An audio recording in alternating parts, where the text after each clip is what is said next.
Hello, my name is Destiny Dodson. I am a BSN student at Southwest Baptist University, and I am here to speak with you about the central line associated bloodstream infections, specifically doing a literature review. Let's go ahead and jump in. Central line associated bloodstream infections are also what you would consider a hospital acquired infection. Patients come into the hospital for some reason and they leave with this infection that they did not present with because they are in the hospital. This is a very important situation because we want to prevent this. We don't want this to occur. So it comes into consideration, why is CLABSIs such a big thing? Why do we care about CLABSIs, and why should you and I and our neighbor and any nurse working in the hospital care about CLABSIs?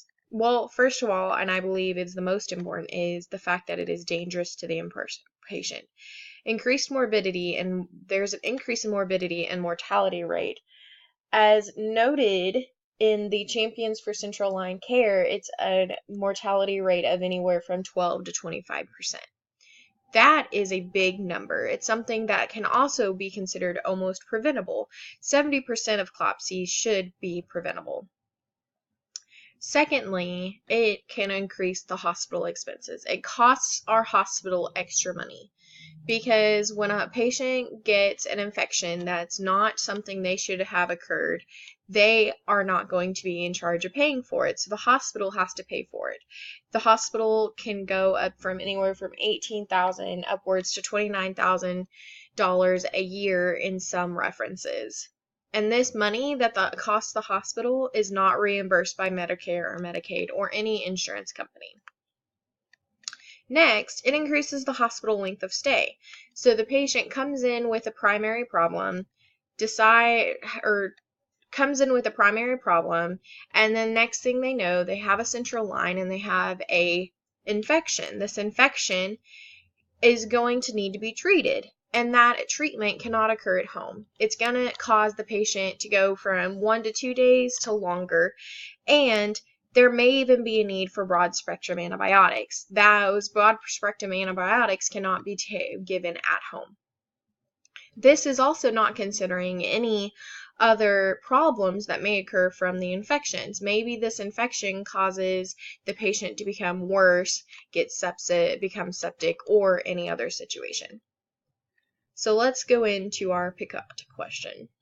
So our PICOT question is, for patients with a central line in acute care hospitals, does accessing a central line with proper procedure and training compared to accessing the central line without proper training and procedure impact the amount of central line associated bloodstream infections? Let's be honest here. We can't stop central lines from being put in. They're going to be put in. There's a need for them. But what can we do as nurses in our day-to-day care? What can we implement to decrease the amount of infections that do occur? So I took all these thoughts and everything, and I went and searched for an article. Specifically, I wanted to look for an article that used the keywords of central line, infections, CLABSI reduction, and prevention. So I found CINAHL Complete, or CINAHL Complete, and I searched for central line associated bloodstream infections and prevention or reduction and acute care, because my focus is more specifically to acute care. This produced 807 results. I then put on the limiter of the publication date being from 2010 to 2018. This produced 30 results. My next thought was for full text. I wanted to be able to access the article and read the full article for myself and not simply the summary of it. And this then decreased it down to 17 results. When I looked at these results, my rationale for my 5 choices was specifically which ones were the most applicable to central line associated bloodstream infections. There were some that spoke of central line infections in other countries. Many didn't even touch on central line associated infections and may have just been reduction or prevention, or acute care. From those, I came up with 5 specific research articles to look at. These research articles included the effect of a multidisciplinary intervention on central line utilization in acute care hospital. This research article focused on introducing a multidisciplinary educational initiative in a smaller hospital looking at 128 central lines.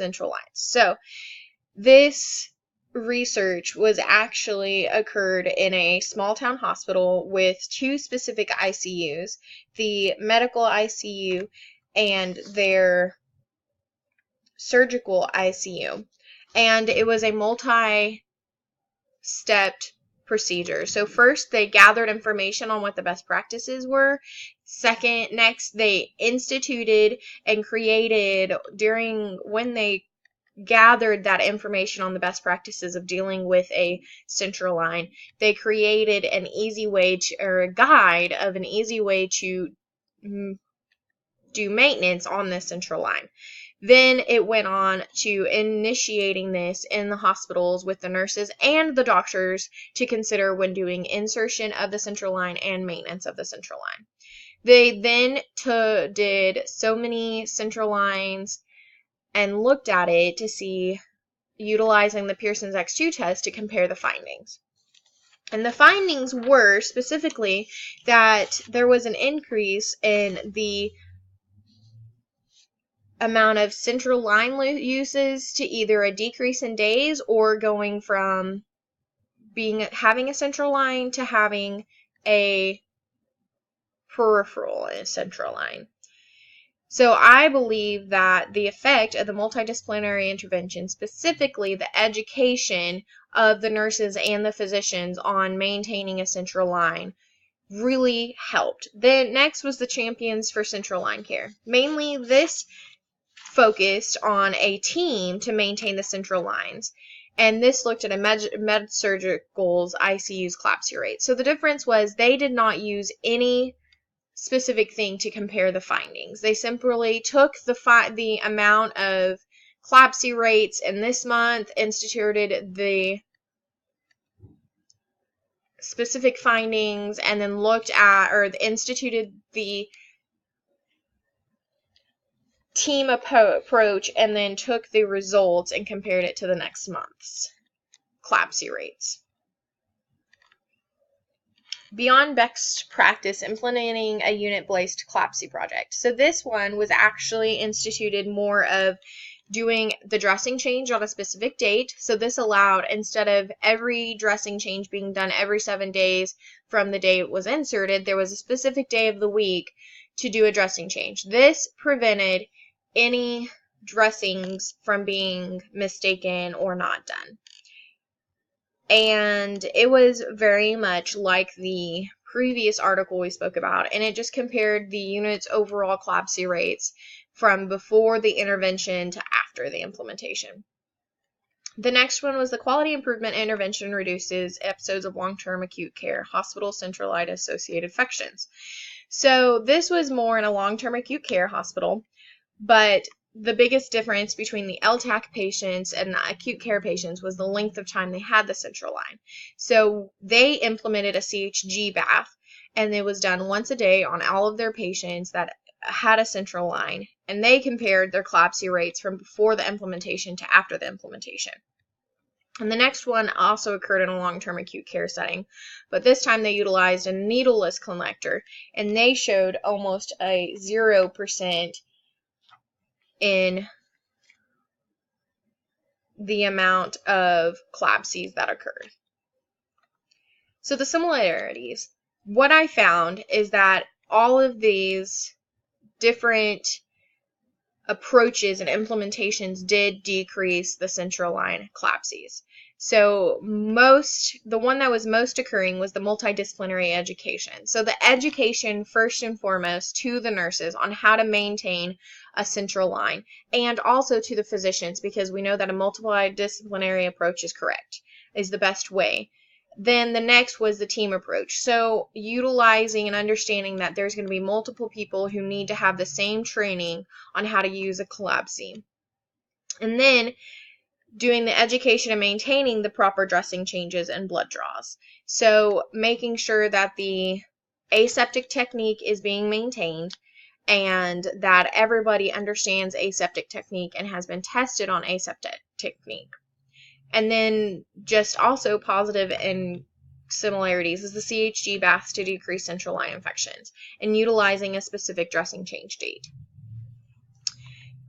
There were some inconsistencies. First was the lack of inclusion and exclusion criteria noted. There wasn't any exclusion criteria noted. Many of these patients were just patients that were admitted onto an ICU or LTAC, and so most of them were above the age of 18, but they weren't excluded if they weren't, or if they for any specific reason. We didn't recognize any previous medical history that could put them at a higher risk of getting a CLABSI, and we didn't understand, there was no comorbidities listed. So did these patients have other comorbidities that would put them at a risk? And many of the resources did not speak to the use of the central lines. Why did that patient have a central line? And how long did that patient have a central line? Many of the times the number of days was counted, but there wasn't any information noted on transitioning the central line from a central line to a peripherally central line. So in conclusion of looking at all of these research articles, I believe that the best article that showed the most research and the best understanding was the effect of a multidisciplinary intervention on central line utilization in an acute care hospital by Faruqi and et al. And this was because the information was presented in a research article. It was collected. They understood that there were maybe some problems with collecting the data, and the fact that they did not do a specific, they just did it was because they used a convenience sample, which we know decreases the importance of that sample. So a multitude of practices can be instituted in hospitals to decrease CLABSIs. As we've seen, the practices range from educating the nurse and practitioner on how to utilize and maintain, doing a specific central line dressing change date, and utilizing CHG dressings. Educating on best practices to individualize utilizing central lines. What I mean by that is education is just as important as the actual utilization. The education of how to utilize and maintain a central line is what decreases the amount of CLABSIs. If the nurses don't understand how to draw blood, this education and the best practice is what's decreasing the CLABSI. Ease of access and instituting the practices. Many of these practices can be instituted in any hospital. They're not very costly, and they simply as creating a handout and passing these handouts to the hospital, to the nurses and the physicians that are inserting and dealing with the central lines. And it can be instituted in any acute care. All of the care done was in a ICU. So we know that it can be instituted in an acute care unit. These are my resources, and I thank you for listening to me.